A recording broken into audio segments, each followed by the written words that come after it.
What we're replacing is 5 hours in the makeup chair, having rubber glued all over your face. Avatar was visually stunning 10 years ago, and it's still visually stunning today. That's all thanks to everyone's willingness to look absolutely ridiculous on set.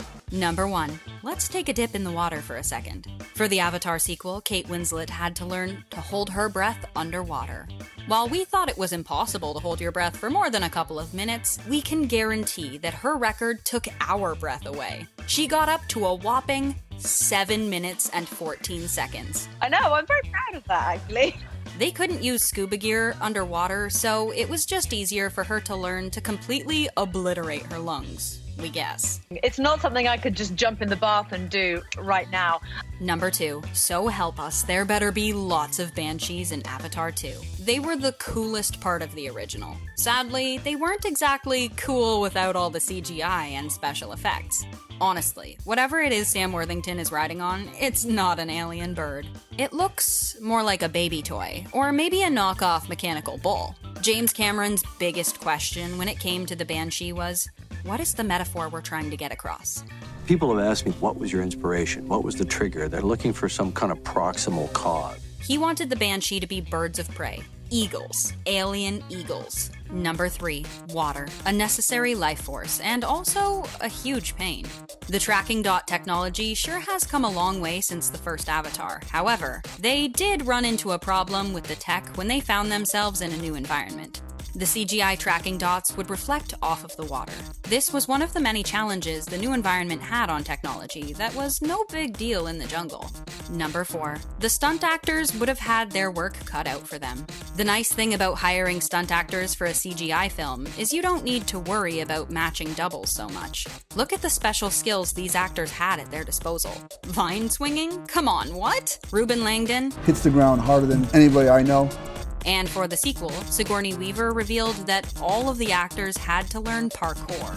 Number 5. They couldn't just find some basketball players to play the Na'vi. Notice that the humans aren't present in the filming of this scene. It makes perfect sense. You can't have giant actors and tiny actors at the same time. You'd have to film them separately and then splice them together. One way to nail the scene was with pool noodles. Okay, it's probably not pool noodles, but it looks like pool noodles. Whatever floats your goat, right? Number 6. We bet this jungle beast is just a putty tat on the inside. It's all about the muscles. When creating the lifelike, otherworldly CGI creatures like the Thanator, you've got to work from the inside out. If you miss a layer, it can be spotted in your work. They built the skeleton for the Thanator and attached muscles to it over top. A black, armored, six-legged panther from hell. This is the description the alien jungle cat had 10 years before its design came to be. It didn't change much from James Cameron's original vision. Number 7. Good things come in 6. A similar process to what they went through with the Thanator, they also did with the Direhorses.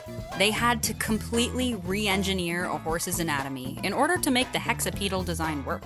To capture that much nuance in the performance of the animal can come from only one place: studying the real thing. Yes, that's right, they actually brought in real horses for the actors to ride. Number 8. We take these groundbreaking technologies for granted these days. The look of the Na'vi was not impressing people enough, so they went to Weta to build a new face and muscle skin system. Because characters are mostly naked, they had their work cut out for them to make sure it actually looks authentic. You can't hide behind cloth. It's got my personality. It's got my soul. To make the skin look real, animators had to work inside out, creating bone structures and muscles. Number 9. Honestly, we wouldn't mind a nice cryo sleep right now. The cryo chambers are probably the closest thing to a set Avatar ever got. Aside from a touch of green screen, it's all real. Anything that can look technical and sci-fi was probably done more practical than the alien counterparts. Anything like the beautiful Pandora backdrops or nature most likely are nearly entirely, if not entirely, CGI. A range of different vehicles was used for aircrafts. We say vehicles lightly, by the way. They were metal shells with different capabilities. Some were strapped to wire and carried around, and some were just big metal cages. Number 10. Avatar really set the bar for intricate lighting. Spherical Harmonics is a data representation of how light interacts with surfaces. This technology was first developed for the first Avatar movie and won Weta an award. It's necessary for creating realistic hair and eyes. Number 11. This is the strangest stampede we've ever seen. It's incredible the depth these actors are able to bring without having much to work with. Even trees are just metal racks, and creatures a human stampede with baseballs on metal rods. It has hurt you. Number 12. Usually, imagination is left up to stage or voice actors, but not for Avatar. They created a teeny tiny obstacle course for Sam Worthington to run through, and honestly, we're shook so much of the world was shot in this high-tech, cold environment. We're not sure whether to be disappointed or impressed. Although, film has shifted away from digital effects recently, as audiences favor the practical these days. But we bet the pendulum will swing back after Avatar 2. Number 13. The doctor has arrived. The Na'vi hand is just a blue glove. It looks like a surgical glove. Less than 24 people were suited up here, despite there being hundreds of other Na'vi added later. We can only wonder how they were included. Number 14. Actors can do a lot, but not everything. They're swapped out for their stunt doubles for a moment. See it? The moment Neytiri throws Tsu'tey off Jake?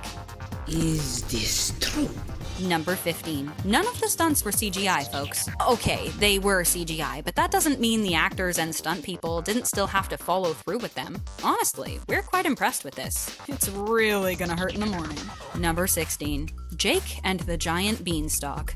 Of all the things that were more on the practical side, this was not one of the ones we would have expected to be built. And yes, they did call it the Beanstalk. Number 17. All of the clothing was hand-stitched and yet got no awards. Moat's ceremonial gown was made in multiple different fabrics until they managed to get exactly the right weight that would move the way they wanted it to move. Tsu'tey's battle fringes were made up of different weights and fabrics. They did wind tunnel tests on fabric, and then after that, it was Weta's job to figure out how to incorporate that into the animation. Number 18. Realize, realize, real lies. And of course, the thing we were afraid of is what people have sometimes called the dead eye effect. Mounting cameras directly to actors' heads is how they solved this issue, with a tight-fitting carbon fiber helmet that was molded to their heads to capture every minute detail. Number 19. Avatar is the reason single-camera TV shows exist. They were using them all. We said, well, we have a fully virtual world. Let's shoot it in a fully virtual way. They had two completely different camera systems. Taking it from a point where you had to wait months to see something, where he's getting it in real time. One was a virtual camera system to capture actors in a virtual environment. Jim can frame his virtual camera up and see his character there on the fly. The other was to shoot live-action actors and sets in 3D. There's nowhere to hide, so every take you have to be truthful. Number 20. They went into the forest half-naked for research. Taking the actors into nature really informed their performance upon returning to the mocap filming space. The actors found they retained the experience. The memories of the little things, like how it feels for your foot to step in mud. James Cameron found inspiration for many visuals by sending the actors out there too.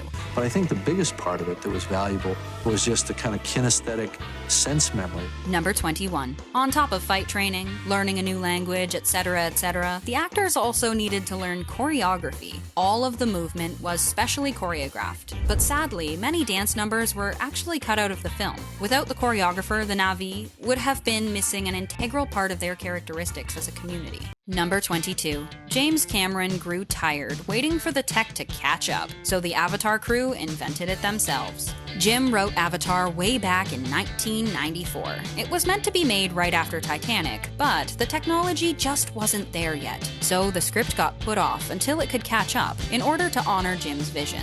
They got caught up in 2005 when they asked Fox for the time and money to research the technology.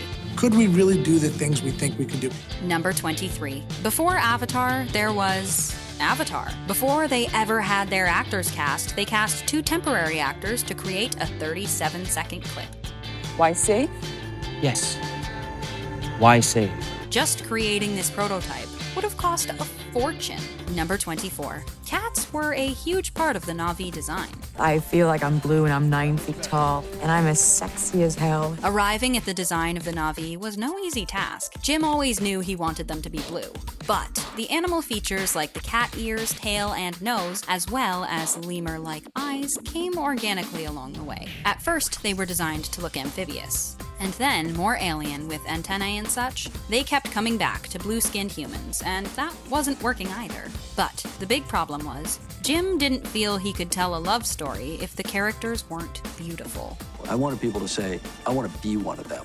They put the actors in these sphere shapes and photographed them from every angle, with different lighting patterns to study the actors' facial features and design characters based on that. Number 25. Do you think they let the actors see what was up on screen to give them a sense of the magic?